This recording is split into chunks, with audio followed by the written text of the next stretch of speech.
ओम शांति। आज 1 नवंबर 2024 के साकार मधुर वाक्य हैं मधुबन से। मीठे बाप दादाजी ने कहा, मीठे बच्चे, इस समय निराकार बाप साकार में आकर तुम्हारा श्रृंगार करते हैं, अकेला नहीं। प्रश्न है, तुम बच्चे याद की यात्रा में क्यों बैठते हो? उत्तर है, क्योंकि तुम जानते हो इस याद से ही हमें बहुत बड़ी आयु मिलती है, हम निरोगी बनते हैं। दूसरा पॉइंट है, याद करने से हमारे पाप कटते हैं, हम सच्चा सोना बन जाते हैं। आत्मा से रजो तमो की खाद निकल जाती है, वह कंचन बन जाती है। और तीसरा पॉइंट, याद से ही तुम पावन दुनिया के मालिक बन जाएंगे। चौथा, तुम्हारा श्रृंगार होगा। और पांचवा पॉइंट है, तुम बहुत धनवान बन जाएंगे। ये याद ही तुम्हें पद्मा पदम भाग्यशाली बनाती है। ओम शांति। रूहानी बच्चों को रूहानी बाप समझा रहे हैं, यहाँ बैठ तुम क्या करते हो? ऐसे नहीं कि सिर्फ शांति में बैठे हो, अर्थ सहित ज्ञान में अवस्था में बैठे हो। तुम बच्चों को ज्ञान है, बाप को हम क्यों याद करते हैं? बाप हमको बहुत बड़ी आयु देते हैं, बाप को याद करने से हमारे पाप कट जाएंगे, हम सच्चा सोना सतो प्रधान बन जाएंगे। तुम्हारा कितना श्रृंगार होता है, तुम्हारी आयु बड़ी हो जाएगी, आत्मा कंचन हो जाएगी। अब आत्मा में खाद पड़ी हुई है, याद की यात्रा से वह सब खाद जो रजो तमो की पड़ी है वह सब निकल जाएगी। इतना तुमको फायदा होता है, फिर आयु बड़ी हो जाएगी, तुम स्वर्ग के निवासी बन जाएंगे और बहुत धनवान बनेंगे। तुम पद्मा पदम भाग्यशाली बन जाएंगे। इसलिए बाप कहते हैं, मन मना भव, मामे कम याद करो। कोई देहधारी के लिए नहीं कहते, बाप को तो शरीर है नहीं। तुम्हारी आत्मा भी निराकार थी, फिर पुनर्जन्म में आते आते पारस बुद्धि से पत्थर बुद्धि बन गई है, अब फिर कंचन बनना है। अभी तुम पवित्र बन रहे हो, पानी के स्नान तो जन्म जन्मांतर किए, समझा हम इससे पावन बनेंगे, परंतु पावन बनने बदले और ही पतित बन नुकसान में पड़े हो, क्योंकि ये है ही झूठी माया। झूठ बोलने के संस्कार हैं सबके। बाप कहते हैं, मैं तुमको पावन बनाकर जाता हूँ, फिर तुमको पतित कौन बनाता? अभी तुम फील करते हो ना, कितना गंगा स्नान करते आए, परंतु पावन तो बने नहीं। पावन बनकर तो पावन दुनिया में जाना पड़े। शांति धाम और सुख धाम है पावन धाम। ये तो है ही रावण की दुनिया, इसको दुख धाम कहा जाता है। ये तो सहज समझने की बात है ना, इसमें कोई मुश्किलात ही नहीं, ना किसको सुनाने में मुश्किलात है। जब कोई मिले तो सिर्फ ये बोलो कि अपने को आत्मा समझ बेहद के बाप को याद करो। आत्माओं का बाप है परम पिता परमात्मा शिव। हर एक के शरीर का तो अलग अलग बाप होता है, आत्माओं का तो एक ही बाप है। कितना अच्छी रीति समझाते हैं, और हिंदी में ही समझाते हैं। हिंदी भाषा ही मुख्य है। तुम पद्मा पदम भाग्यशाली इन देवी देवताओं को कहेंगे ना। ये कितने भाग्यशाली हैं। ये किसको भी पता नहीं है कि ये स्वर्ग के मालिक कैसे बने। अभी तुमको बाप सुना रहे हैं। इस सहज योग द्वारा, इस पुरुषोत्तम संगम पर ही ये बनते हैं। अभी है पुरानी दुनिया और नई दुनिया का संगम। फिर तुम नई दुनिया के मालिक बन जाएंगे। अब बाप सिर्फ कहते हैं, दो अक्षर अर्थ सहित याद करो। गीता में है, मन मना भव। अक्षर तो पढ़ते हैं, परंतु अर्थ बिल्कुल नहीं जानते। बाप कहते हैं, मुझे याद करो, क्योंकि मैं ही पतित पावन हूं, और कोई ऐसे कह ना सके। बाप ही कहते हैं, मुझे याद करने से तुम पावन बन पावन दुनिया में चले जाएंगे। पहले पहले तुम सतो प्रधान थे, फिर पुनर्जन्म लेते लेते तमो प्रधान बने हो। अब 84 जन्म बाद फिर तुम नई दुनिया में देवता बनते हो। रचयिता और रचना दोनों को तुम जान गए हो, तो अभी तुम आस्तिक बन गए हो। आगे जन्म जन्मांतर तुम नास्तिक थे। यह बात जो बाप सुनाते हैं, और कोई जानते ही नहीं। कहाँ भी जाओ, कोई भी तुमको ये बातें नहीं सुनाएंगे।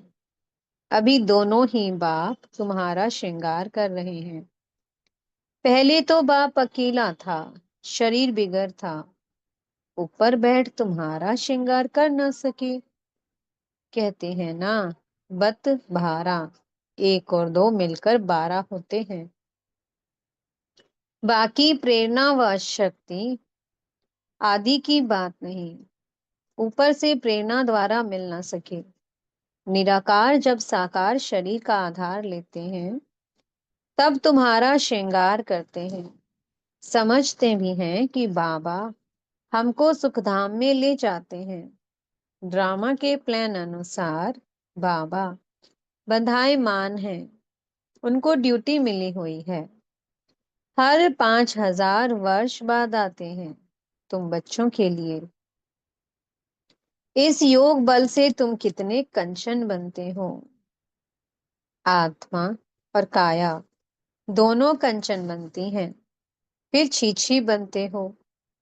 अभी तुम साक्षात्कार करते हो। इस पुरुषार्थ से हम ऐसा श्रृंगारा हुआ बनेंगे। वहां क्रिमिनल आई होती नहीं, तो भी अंग सब ढके हुए होते हैं। यहाँ तो देखो छीछी बातें रावण राज्य में सीखते हैं। इन लक्ष्मी नारायण को देखो, ड्रेस आदि कितनी अच्छी है। यहाँ सब है देह अभिमानी। उन्हों को देह अभिमानी नहीं कहेंगे, उन्हों की नेचुरल ब्यूटी है। बाप तुमको ऐसा नेचुरल ब्यूटीफुल बनाते हैं। आजकल तो सच्चा जेवर कोई पहन भी नहीं सकता है। कोई पहने तो उनको ही लूट जाए। वहां तो ऐसी कोई बात नहीं। ऐसा बाप तुमको मिला है। इन बिगड़ तो तुम बन ना सको। बहुत कहती हैं, हम तो डायरेक्ट शिव बाबा से लेते हैं, परंतु वह देंगे ही कैसे। भल कोशिश करके देखो, डायरेक्ट मांगो, देखो मिलता है। ऐसे बहुत कहते हैं, हम तो शिव बाबा से वर्षा लेंगे। ब्रह्मा से पूछने की भी क्या दरकार है।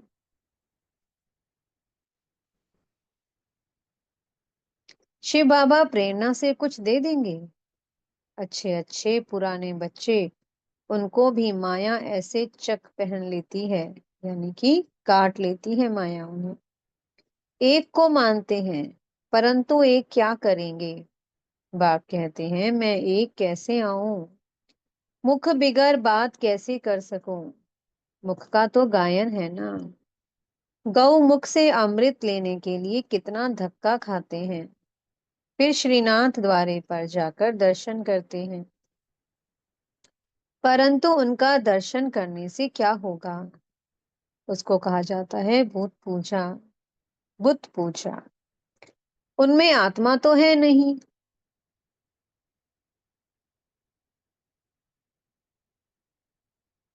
बाकी पांच तत्वों का पुतला बना हुआ है, तो गोया माया को याद करना हो गया। पांच तत्व प्रकृति है ना, उनको याद करने से क्या होगा? प्रकृति का आधार तो सबको है, परंतु वहां है सतो प्रधान प्रकृति, यहाँ है तमो प्रधान प्रकृति। बाप को सतो प्रधान प्रकृति का आधार कभी नहीं लेना पड़ता। यहाँ तो सतो प्रधान प्रकृति मिल ना सके। ये जो भी साधु संत हैं, बाप कहते हैं, इन सब का उद्धार मुझे करना पड़ता है। मैं निर्वर्ती मार्ग में आता ही नहीं हूँ, ये है ही प्रवर्ती मार्ग। सबको कहता हूँ पवित्र बनो। वहां तो नाम रूप आदि सब बदल जाता है। तो बाप समझाते हैं, देखो ये नाटक कैसा बना हुआ है। एक के फीचर्स ना मिले दूसरे से, इतने करोड़ों हैं, सबके फीचर्स अलग हैं। कितना भी कोई कुछ करे तो भी एक के फीचर्स दूसरे से मिल ना सके। इसको कहा जाता है कुदरत, वंडर।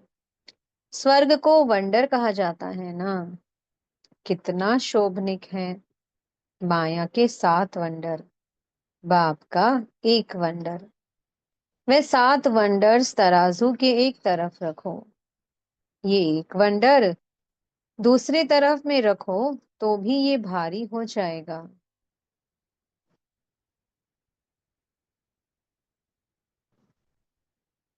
एक तरफ ज्ञान और एक तरफ भक्ति को रखो तो ज्ञान का तरफ बहुत भारी हो जाएगा। अभी तुम समझते हो भक्ति सिखलाने वाले तो ढेर हैं, ज्ञान देने वाला एक ही बाप है। तो बाप बैठ बच्चों को पढ़ाते हैं, श्रृंगार करते हैं। बाप कहते हैं पवित्र बनो, तो कहते नहीं हम तो छीछी बनेंगे। गरुड़ पुराण में भी विषय वैतरणी नदी दिखाते हैं ना। बिच्छू, टिंडन, सर्प आदि सब एक दो को काटते रहते हैं। बाप कहते हैं तुम कितने निधन के बन जाते हो। तुम बच्चों को ही बाप समझाते हैं। बाप ऐसा सीधा कहो तो बिगड़ जाए, बड़ा युक्ति से समझाना होता है। कई बच्चों में बातचीत करने का भी अक्ल नहीं रहता। छोटे बच्चे एकदम इनोसेंट होते हैं, इसलिए उनको महात्मा कहा जाता है। कहाँ श्री कृष्ण महात्मा, कहाँ ये सन्यासी निर्वर्ती मार्ग वाले महात्मा कहलाते हैं। वो है परवर्ती मार्ग। वह कभी भ्रष्टाचार से पैदा नहीं होते, उनको कहते ही हैं श्रेष्ठाचारी। अभी तुम श्रेष्ठाचारी बन रहे हो। बच्चे जानते हैं यहाँ बाप दादा दोनों इकट्ठे हैं, ये जरूर श्रृंगार अच्छा ही करेंगे। सबकी दिल होगी ना। जिन्होंने इन बच्चों को ऐसा श्रृंगार कराया है, तो हम क्यों ना उनके पास जाएं। इसलिए तुम यहाँ आते हो रिफ्रेश होने। दिल कशिश करती है बाप के पास आने। जिनको पूरा निश्चय होता है वह तो कहेंगे चाहे मारो चाहे कुछ भी करो, हम कभी साथ नहीं छोड़ेंगे। कोई तो बिगर कारण भी साथ छोड़ देते हैं। ये भी ड्रामा का खेल बना हुआ है। पारगति व डाइवोर्स दे देते हैं। बाप जानते हैं ये रावण के वंश के हैं। कल्प कल्प ऐसा होता है। कोई फिर आ जाते हैं। बाबा समझाते हैं हाथ छोड़ने से पद कम हो जाता है। सम्मुख आते हैं, प्रतिज्ञा करते हैं हम ऐसे बाप को कभी नहीं छोड़ेंगे। परंतु माया रावण भी कम नहीं है, झट अपनी तरफ खींच लेती है। फिर सम्मुख आते हैं तो उनको समझाया जाता है। बाप लाठी थोड़ी लगाएंगे, बाप तो फिर भी प्यार से ही समझाएंगे। तुमको माया ग्राह खा जाता, अच्छा हुआ जो बचकर आ गए। घायल होंगे तो पद कम हो जाएगा। जो सदैव एक रस ही रहेंगे, वह कभी हटेंगे नहीं, कभी हाथ नहीं छोड़ेंगे। यहाँ से बाप को छोड़ मरकर माया रावण के बनते हैं, तो उनको माया और ही जोर से खाएगी। बाप कहते हैं तुमको कितना श्रृंगार करते हैं। समझाया जाता है अच्छे होकर चलो, किसको दुख नहीं दो। ब्लड से भी लिख कर देते हैं और वैसे के वैसे बन जाते हैं। माया बड़ी जबरदस्त है, कान नाक से पकड़कर बहुत तड़पाती है। अब तुमको ज्ञान का तीसरा नेत्र देते हैं, तो क्रिमिनल दृष्टि कभी नहीं जानी चाहिए। विश्व का मालिक बनना है तो कुछ मेहनत भी करनी पड़े ना। अब तुम्हारी आत्मा और शरीर दोनों तमो प्रधान हैं, खाद पड़ गई है। इस खाद को भस्म करने के लिए बाप कहते हैं मुझे याद करो। तुम बाप को याद नहीं कर सकते हो, लज्जा नहीं आती है। याद नहीं करेंगे तो माया के भूत तुमको हप कर लेंगे। तुम कितना छीछी बन गए हो। रावण राज्य में एक भी ऐसा नहीं जो विकार से पैदा ना हुआ हो। वहां इस विकार का नाम नहीं, रावण ही नहीं। रावण राज्य होता ही है द्वापर से। पावन बनाने वाला एक ही बाप है। बाप कहते हैं बच्चे, ये एक जन्म ही पवित्र बनना है, फिर तो विकार की बात ही नहीं होती। वो है ही निर्विकारी दुनिया। तुम जानते हो ये पवित्र देवी देवता थे, फिर 84 जन्म लेते लेते नीचे आए हैं।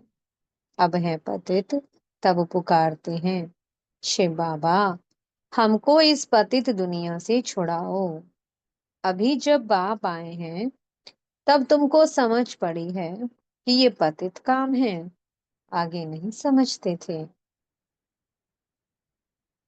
क्योंकि तुम रावण राज्य में थे। अब बाप कहते हैं सुखधाम चलना है तो छीछी बनना छोड़ो। आधा कल्प तुम छीछी बने हो।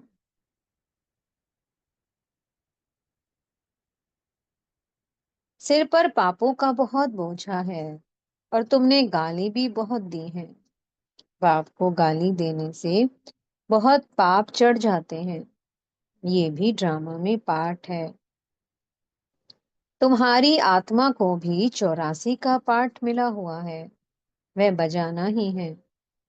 हर एक को अपना पार्ट बजाना है। फिर तुम रोते क्यों हो? सतयुग में कोई रोता नहीं। फिर ज्ञान की दशा पूरी होती है तो वही रोना पीटना शुरू हो जाता है। मोहजीत की कथा भी तुमने सुनी है, ये तो एक झूठा दृष्टांत बनाया है। सतयुग में कोई की अकाली मृत्यु होती नहीं। मोहजीत बनाने वाला तो एक ही बाप है। परम पिता परमात्मा के तुम वारिस बनते हो, जो तुमको विश्व का मालिक बनाते हैं। अपने से पूछो, हम आत्माएं उनके वारिस हैं?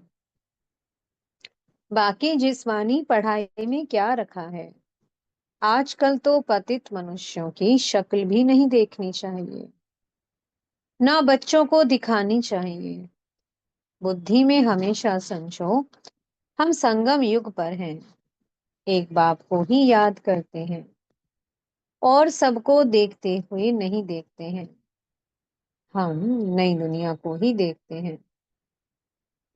हम देवता बनते हैं, उस नए संबंधों को ही देखते हैं, पुराने संबंध को देखते हुए नहीं देखते हैं। ये सब भस्म होने वाला है। हम अकेले आए थे, फिर अकेले ही जाते हैं। बाप एक ही बार आते हैं साथ ले जाने। इनको शिव बाबा की बारात कहा जाता है। शिव बाबा के बच्चे सब हैं। बाप विश्व की बादशाही देते हैं। मनुष्य से देवता बनाते हैं। आगे विष उगलते थे, अब अमृत उगलते हैं। अच्छा, मीठे मीठे सी कीलत दे बच्चों प्रति माता पिता बाप दादा का याद प्यार और गुड मॉर्निंग। रूहानी बाप की रूहानी बच्चों को नमस्ते। हम रूहानी बच्चों की मीठे रूहानी बाप दादाजी को बहुत बहुत याद प्यार गुड मॉर्निंग और नमस्ते। धारणा के लिए मुख्य सार है। पहला पॉइंट, स्वयं को संगम युग निवासी समझकर चलना है। पुराने संबंधों को देखते हुए भी नहीं देखना है। बुद्धि में रहे हम अकेले आए थे, अकेले जाना है। दूसरा पॉइंट है, आत्मा और शरीर दोनों को कंचन बनाने के लिए ज्ञान के तीसरे नेत्र से देखने का अभ्यास करना है। क्रिमिनल दृष्टि खत्म करनी है। ज्ञान और योग से अपना श्रृंगार करना है। मीठे सतगुरु जी वरदान दे रहे हैं। मन मना भव हो, अलौकिक विधि से मनोरंजन बनाने वाले बाप समान भव। संगम युग पर यादगार मनाना अर्थात बाप समान बनना।